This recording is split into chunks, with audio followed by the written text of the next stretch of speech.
Now, I don't know what the hell happened. Riverside has gone through a lot of changes on my end for the last, week. And it's kind of weird because it was fine. Everything was fine. And the next thing I know, it just said trying to reconnect. And I was like, what? And I look over at my streams and they cut off at 7 minutes or so. And I was like, oh, well, Riverside didn't let me know that until way later.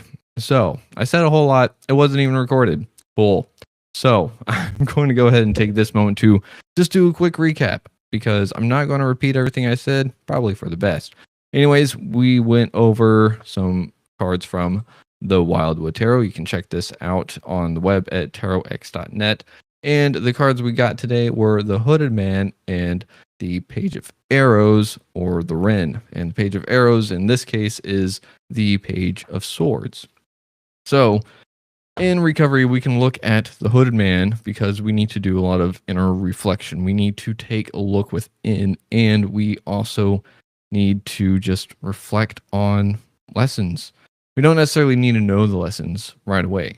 That's the thing. We're going to learn them in our recovery journey. It's one of those things that it doesn't need to make sense right away. It will eventually. Just give it time.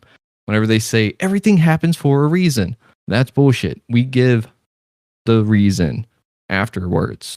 And if we don't want it to have a reason, it doesn't necessarily have to have a reason. That can be a reason in itself too. Paradox. Woo! So that's the whole thing. Hooded Man or the Hermit, we need to say, what is it on the inside that I need to reflect on, and where can I rest instead of being a little bit more productive? And also, it was interesting because in the Hooded Man, he's looking at a little tiny bird in the card, and it's a wren.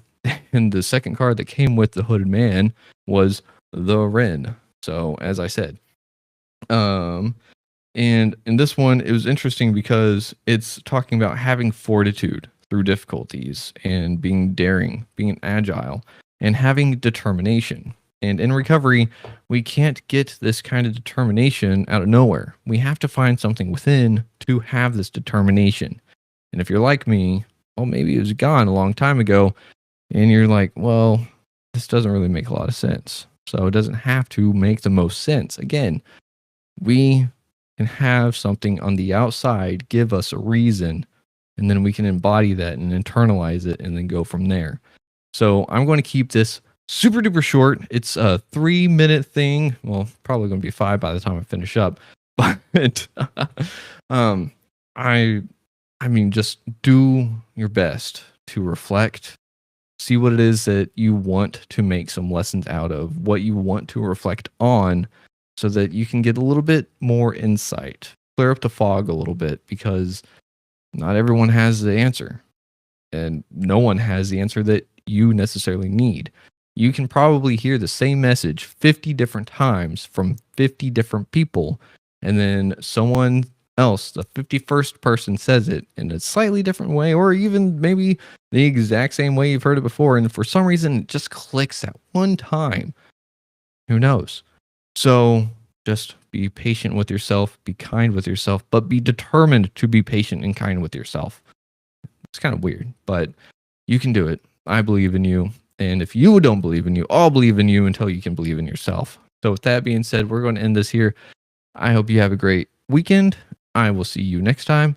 Try to love yourself, love others if you can, but you got to try to love yourself first. Be your favorite version of yourself today or this afternoon / evening. And we'll see you all next time. And next time Riverside decides to do that, I'm going to have some stern words with the team. Like I know the people there. So with that being said, have a great weekend. We'll see you all next time. Much love. Schlan.